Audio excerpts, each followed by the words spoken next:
a comment that Donald Trump made during Emmanuel Macron's very awkward visit, where he talks about the peacekeeping troops. This is what Trump had to say. Will you convince Putin to accept the European troops as peacekeepers, you think? Yeah, he will accept that. He will accept I've it? asked him that question. You talked to him? I've asked him that question. He said yes? Trying to lift the block on the Because he's not, look, if we do this deal, he's not looking for war. He doesn't mind, but I've specifically asked him that question. He has no problem with it. Vladimir Putin has no problem with Europe placing peacekeeping troops in Ukraine. This is something that I believe Russia has been very firmly opposed to. The Russians are very firmly opposed to it now. Lavrov has just spoken about it. He's completely categorically rejected it. I don't know what Trump is talking about, because I don't believe that the Russians are saying in private something different to what they're saying in public on this question. So when Trump says that Putin agreed to it, I don't believe he did. I think Trump has probably misunderstood something that Putin said, or perhaps he's coming up with things. I mean, I simply don't know. But I was reading the comments that Lavrov made in a press conference he gave in Qatar, and he could not have been more clear that the Russians do not agree to peacekeepers, that they consider this a device to prolong the war, that Macron and Starmer are trying to trick Trump by bringing up the topic of peacekeepers.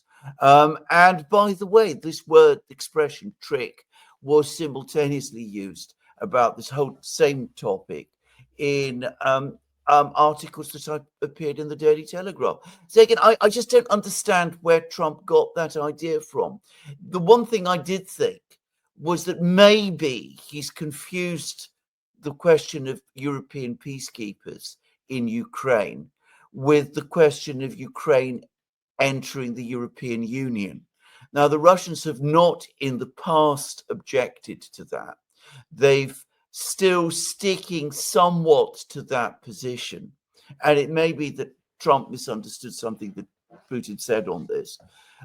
But even there, the latest comments from the Russians, from Peskov, who's Putin's spokesman, suggests that the Russians are edging away from that position too. So I don't understand what Trump is saying here. I'm sure he is wrong. Even just the idea of European peacekeepers, this is almost laughable to me. What's the difference between peacekeeping troops in Ukraine versus just Europe sending troops to Ukraine? Like, no, Russia has said they're not going to allow any European, NATO, EU forces in Ukraine. And there's not going to be a ceasefire as well. They've said this 1,000 times. But what Starmer and Macron are trying to do is they're trying to convince Trump to provide some sort of support and security, a backstop, as Starmer calls it. And then they're going to send a reassurance force. They're not even calling it peacekeepers anymore. It's a reassurance force. And that's what they want. They want the United States to sign off on security and support. And that way, France and the UK and other European countries that go along with this, they can send the troops to Ukraine. And then when Russia goes after those troops, because they will consider them enemy combatants, Macron and Starmer will run to Trump crying and begging Trump to take action. That's the whole purpose of all of this. That's all this is about. And they believe that they can get Trump to agree to this. And they believe they can get Trump to agree to this because Trump makes comments like what the comment he just made, where he talks about, I talked to Putin and he agreed to have peacekeepers, or I gave them the javelins. Every time Trump comes out with these comments, Macron and Starmer and Ursula and all these people, Duda, they all say, oh, there you go. We can change his mind. You see, we can change his mind. What Trump needs to do is he needs to come out with very short, simple statements, statements which say we're working with Russia, we're negotiating with Russia, we're going to end this war. This is not my war. This is Biden's war. And that's all he should say. That's all he should say. He should not, when the press asks him about Ukraine, he should not even answer the questions. He should pass it off to Rubio, pass it off to Witkoff, pass it off to whoever. But he should not answer, because he just digs himself into a hole. And the Europeans see this and they believe that they can change his mind. And maybe they can. I don't know. Bolton changed his mind. He went all the way to North Korea. He crossed over to the other side, and then Bolton told him, scrap everything. And Trump scrapped everything. So you don't know. You really don't know if he's going to change his mind. But it doesn't matter, because Russia should look at all of this, and they should take everything into account and take all precautions. And whatever happens, Russia should continue to focus on winning the conflict, whether it's political or whether it's militarily. That should be the Russian focus. We'll see. We'll see what Trump does with this deal. Once he has this deal, we'll see what the next steps are. And with Trump, you have to always look at his actions. You have to give him some credit as well, because he got dialogue going. He called Putin. We had a meeting in Riyadh. I have to give him a lot of credit. He's restoring diplomatic relations. The vote at the UN was huge. Russia and the United States voting together in the United Nations. So, I mean, Trump deserves a lot of credit. His team deserves a lot of credit. But when he talks, he digs himself a hole, and he needs to stop, because this was his choice. He decided that he wanted to negotiate this. We said on our channel for many months, the easiest path for Ukraine, what people voted for, is to just walk away. That was the easiest path for Trump in the United States, to just walk away. Not my war. Biden started it. I've got other things to do. I've got to look after America. But he decided he wanted to negotiate. And Steve Bannon even said it the other day in an interview, that Trump wanted to negotiate because Trump in his head, this is what Bannon said, and I'm paraphrasing, but he said Trump in his head sees himself as the negotiator. He wants to negotiate. Okay, he chose this path. So now we all have to go along on this ride and see where it leads. But it can be dangerous, because he can be convinced to go in a different direction. He's done it in the past, and I think Macron and Stamer see that. Yeah, I mean, I was just rereading Lavrov's comments about this, and he said that the approach promoted by the Europeans, first of all, France, is aimed at prolonging the conflict and thwarting any attempts to de-escalate. Macron's approach is clearly wrong. And as for deployment of peacekeepers, we cannot and will not consider any such option. And then he goes on to say, that he'd heard from the press conference that this can only happen if it's agreed by both sides, meaning, I suppose, us and Ukraine, but nobody consulted us on the matter. So that appears to contradict exactly what Trump said, that he agreed it with Putin. So, I mean, they've wheeled out Lavrov to say that, because Putin doesn't want to come out and say Trump is lying. But Lavrov is clearly contradicting what Trump has just said. And I agree with Alex. I mean, you've got to be very careful what you say before you enter into a negotiation like this, especially with a side like the Russians, who note everything down, listen to what you say, have been very, very badly burnt by the fact that the Americans come and say one thing one day, do something the next. If they get the sense, if they develop the idea that Trump cannot be trusted, that he's going to change course from one day to the other in exactly the way that Trump said, that Alex said, they will say to themselves, well, there's no real point in continuing with this. This isn't going to go anywhere. Let's just go on with the war and win. The United States, if it wanted to, could actually walk away from this conflict, because it doesn't hold any cards to Russia necessarily in negotiations. It is the root cause, to use Russian terms. It is really the root cause of this conflict. Alex floated the idea of him maybe reversing course. I know a lot of people are suspicious about this. I, for one, also share your enthusiasm about these are big changes. I think that regardless of even what happens from here, the fact that the U.S. was compelled under Trump to reverse course, especially diplomatically, is a significant thing. However, the Chinese also say this, like, well, you say one thing and then you do another. Do you see that this could be a possibility, Alexander? Because it seems like there are all kinds of various traps, whether it's the arms, the comments that he makes, the way he deals with Europe with kind of like a carrot and stick. I mean, there's so many elements to this. Alexander, what are your thoughts? Well, I think the first thing to say is that Trump looks to me at the moment to be fully in control of his administration. I mean, it wasn't the same in the first administration, the first Trump administration. I mean, Bolton was a powerful figure within it. independent of Trump, with completely different, in fact, contradictory ideas.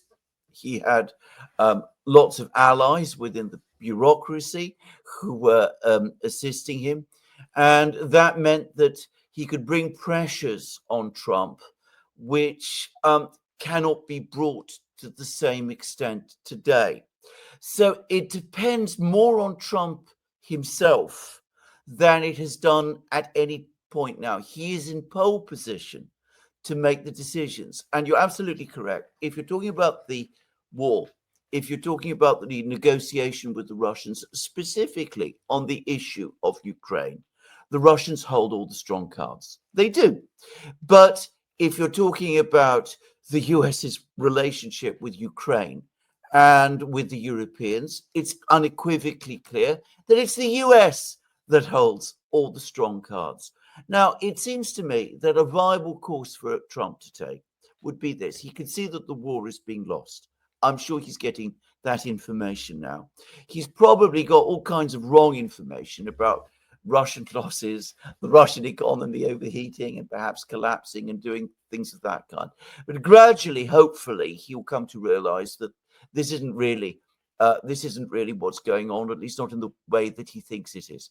So I think he could try and get a negotiation going between the Ukrainians and the Russians. The Ukrainians will almost certainly resist negotiating with the Russians. If negotiations do begin, they probably won't go anywhere very far because, frankly, the Ukrainians have no real desire to negotiate with the Russians at all. And I think at that point, if he is wise, Trump could follow the advice of Steve Bannon, and not just Steve Bannon, but many other people, and say, look, the United States has done everything it possibly can. It gave Ukraine all those weapons. It signed all these advantageous deals with Ukraine. It's tried to persuade the Ukrainians to negotiate. They won't negotiate. This is not our problem. It's Europe's problem. It's Ukraine's problem. At the end of the day, we've only done as much as can be done. We're going to walk away and leave it to the Europeans and the Ukrainians to sort it out between them. He can do that, or he can threaten to do that, and that might have an effect. But he's got to be clear in his mind that that is his fallback position if a negotiation doesn't succeed.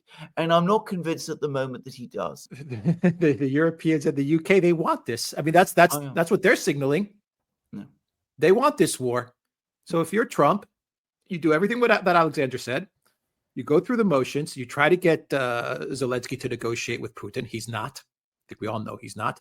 Zelensky's not going to negotiate with Putin. The Europeans are not going to let him negotiate with Putin. Boris Johnson's not going to let him negotiate with Putin. Stammer's not. I mean, they're not going to let him. He doesn't want to. The Banderites are not going to let him. And the negotiation is not even going to start. It's not even going to start. And then Trump has another, because he's had many opportunities. USAID was another great opportunity for Trump to walk away from Ukraine. It's corrupt. USAID, all of this stuff, Doge, we're out of this. But fine, he'll have another opportunity to tell the UK and to tell the EU, you guys want this war, take this war, we're out. We tried our best. But we need, and the message he needs to get out there, and he needs to be very clear. We tried our best. We've normalized relations with Russia. We need now to discuss other things that are important for peace and stability in the world with Russia and with China. And so UK, Stammer, Ursula, Macron, you guys can figure this out now. That is the right approach for him to take.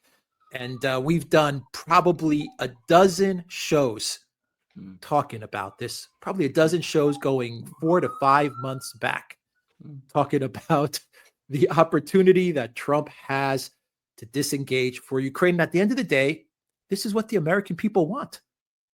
This is what they want. They don't want to get bogged down in Ukraine. And going back to Steve Bannon, in his interview, he even said, when he was asked by, I believe it was Michael Tracy, actually, who was interviewing him, when he was asked about Trump walking away, Steve Bannon said, yes, I want him to walk away. And he said, I'm even getting to the point where I don't even care about the money. This is pretty much what Bannon said. He said, it's getting so frustrating and it's getting so dangerous that Trump's going to get bogged down in this, and he's going to change his mind that, I don't even care about all the money that was lost. We should just call it quits. That was what he pretty much said. People can look up the interview, but we've been saying this, me and Alexander, for about 4 or 5 months on multiple shows. So, he's got an opportunity to disengage from this, to solve it. If he can't solve it, then he's got an opportunity to disengage. And, Macron, Stammer, they want this conflict. They're itching for a fight with Russia. They're itching for a fight with Putin. Trump does have an opportunity, and I would love to see the United States function normally with Russia, with China, even if it is simply a temporary reprieve, because the United States simply cannot fight Russia or China. I think it would be a positive thing for the world, even temporarily, for that to occur. Could Trump here be laying the groundwork for just a new direction to take relations with Russia that, on the one hand, for the time being, represent a positive development, but on the other, maybe the United States kind of regrouping so that when the change of mind happens that you've brought up so many times, Alex, the United States is more prepared to be confrontational again. I mean, I know this might be a bit speculative, but my suspicions are that there are a lot of considerations happening here that may have not so much to do with the Ukraine conflict ending for the U.S.'s sake. What Trump is saying, this is not our conflict, all of this, it might more be a reorientation, so to speak. Your point is one that's been made all the time in Russia itself by all sorts of people. There's just been an article written by a Russian journalist called Fyodor Lukyanov, who has always been on the liberal, engage with the West side of the political spectrum in Russia. And he's just written an article in which he says we can't fall into a romance with the United States. That would be a huge mistake for us to do. If we did that, we would sour all our friendships and alliances with all the various friends that we've made. Now, we would compromise the momentum within our own economy. We would disarm ourselves, in effect. And we can't rely on the United States following through with this. They might indeed turn on us again. So the Russians are very well aware of this. And if Lukyanov, as I said, is very much, historically, was very, very much on the engage with the West side of the spectrum, is saying this, you can be sure that there's an awful lot of other people in the Russian political system, in the Kremlin, who are saying this too. I don't think the Russians are going to, disarm in that sort of way. I think that they will be deeply suspicious long term of where all this is going. They've said already many times that trust between them and the Americans has basically fallen apart. But looking at this in terms of narrow Russian national interests, it is nonetheless, I think, useful to them to have a constant dialogue with the Americans.